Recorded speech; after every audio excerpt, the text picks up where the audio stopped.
भागवत होचंती भगवान अति प्रिय ग्रंथ। नित्यम भागवतम सेवय शास्त्र कहते प्रतिदिन भागवत श्रवण करिया दरकार प्रतिदिन। तेणु ए सुजोग प्राय आम प्रतिदिन करूँ भागवत कथा दिन समय सुजोग प्राप्त हुंतु भागवत श्रवण करंतु। तेणु प्रत्येक जीव को आगामी जन्म पे किसी कर्तव्य दरकार। जेमिति कि आमे किसी गला जन्म किसी भल कर्म करथिया जगु एई जन्म रे दुर्लभ मनुष्य जन्म पाई जाय तापरे पुनी भगवान को जानियार सुजोग लाभ करछे। कारण बहुत मनुष्य तो अछंती कि समस्त भगवान जानि पारंत नै। अब ओडिसा रे देखो बार कथा छाड़ दियंतु ओडिसा रे एबे भी जे अपन कोरापुट आडू जेबे देखिबे से माने भगवान कोन जगन्नाथ कोन ठाकुर कोन किछि जानना से सकाळे पाइले जंगल गले हां रात्रि घर के फेरिले रात्रि सोइले सकाळ उठले से पशु पक्षी मारले हमको कि ताठ अधिक किछि जानंत नै। तनु करी जेहेतु आमे भाग्यवान किंचित मात्रा भगवान से किछि जानि छै आ जानिया पे चेष्टा भी करू। तनु गुटे कथाटे अच्छे गोटे राज्य थाए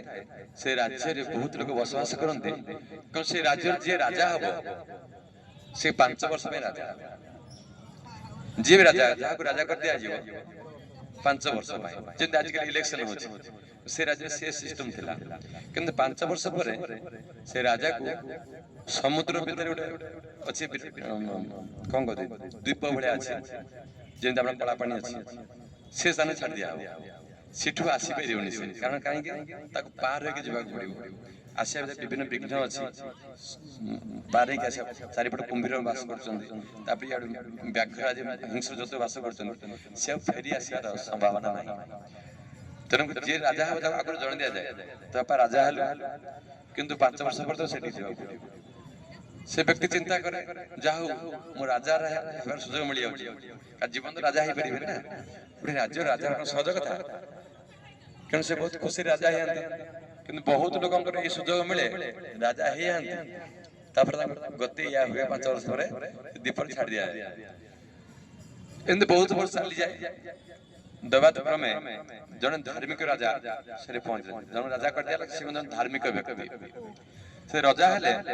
राजा हवा परे से चिंता करजंदी मोर भी दशा से आई हो कोन हबो मते नै कि से समुद्र दीपर छाड़ देबे तापर गति मोर से आई हो मु सुकु सुकु मरी ना खाया पे अच्छा किछ अछि समुद्र तो लुणी पानी तो पियो हो आ खाया पे किछ नाही किंतु ये जो धर्मात्मा राजा थिले ये चिंता करे एबटू मते किछ करबे पड़िबो बुझले से कौन करले जान कौन करथि जेहेतु से राजा राज्य तांका दे सब किछ अछि धन संपत्ति सब तांका दे अछि से कौन करले जहाँ राजकोषर आसे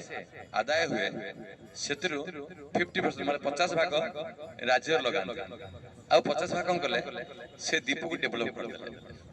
ताको ब्रिज कर देले से जनबसति कर देले जमी बाजा थिला ताको इठ लोक बास नै कि जनबसति कर देले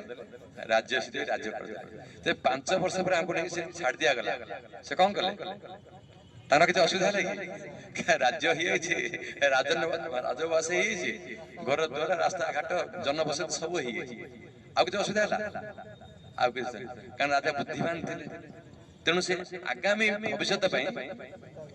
एपट चिंता कर ये 5 वर्ष हाथ में अच्छी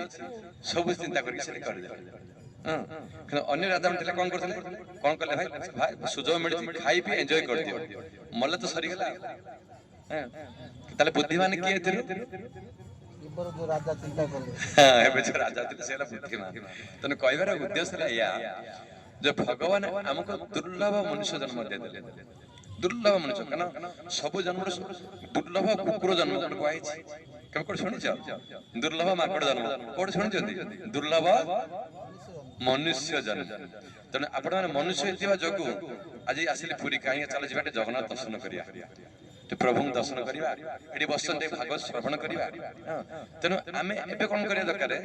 ଆଗାମୀ ଜନ୍ମକୁ ଆମେ ଏବେଠାରୁ ସେ ସୁଯୋଗକୁ ଏଭଳିଆ କରିଦେବା ଦରକାର ଏଭଳିଆ ଭଗବତ କାମ କରିବା ଯଦ୍ୱାରା କି ଆମ ନେକ୍ସଟ ଜନ୍ମ ମଧ୍ୟ ସେଭଳି ସୁଖମୟ ହବ ବା ଭଗବତ ପ୍ରେମମୟ ହବ।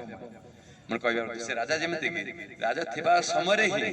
ତା ନେକ୍ସଟ ଲାଇଫ ପାଇଁ ବ୍ୟବସ୍ଥା କରିଦେଲେ। ଆମ ମାନଙ୍କୁ ମାନେ କହିବା ଉଦ୍ଦେଶ୍ୟ ନାହିଁ ଆମ ମନୁଷ୍ୟ ଜନ୍ମ ମିଳିଛି ମାନେ ଗୋଟେ ସୁଯୋଗ ମିଳିଛି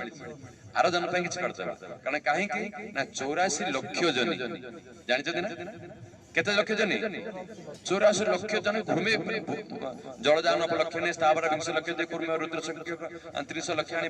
ପକ୍ଷିଣା 30 ଲକ୍ଷ 10 ଲକ୍ଷ ଆଣି ଫସବ ଏମିତି ହେଇକି ଆମ 84 ଲକ୍ଷ ଜନ ବୁଝିଲେ ଦୁର୍ଲଭ ମଣିଷର ମିଳିଗଲା। ପୁଣି ଏ ଥରେ ବି ହାତ ଛଡ଼ା କରିଦେଲା ମାନେ ଆଉ ମିଳିବନି କହିହବନି କାଲି ବି ଆମେ ଚାଲି ଯାଇପାରେ ତାପରେ ଆମ ଗତି କଣ ହେଇଯିବ। ତେଣୁ ଏ ସୁଯୋଗକୁ ପ୍ରତିଦିନ ଆପଣ ସୁଯୋଗ ଯୋଡ଼ି ବି ରୁହନ୍ତୁ ନା କାହିଁକି ପ୍ରତିଦିନ ଭାଗବତ ଶ୍ରବଣ କରନ୍ତୁ ପ୍ରତିଦିନ। ଆଉ ଆମେ ତ ଏଠି ପ୍ରତିଦିନ 8ଟାରୁ 9ଟା ପର୍ଯ୍ୟନ୍ତ ଟିକେ ଭାଗବତ ପାଠ କରୁ ଯେଉଁମାନେ ସୁଯୋଗ ଥିବେ ଶ୍ରବଣ କରନ୍ତୁ। ଆମେ ଆରମ୍ଭ ପ୍ରଭୁଙ୍କୁ ଦେବା ଆରମ୍ଭ କରିବା। ହରେ କୃଷ୍ଣ।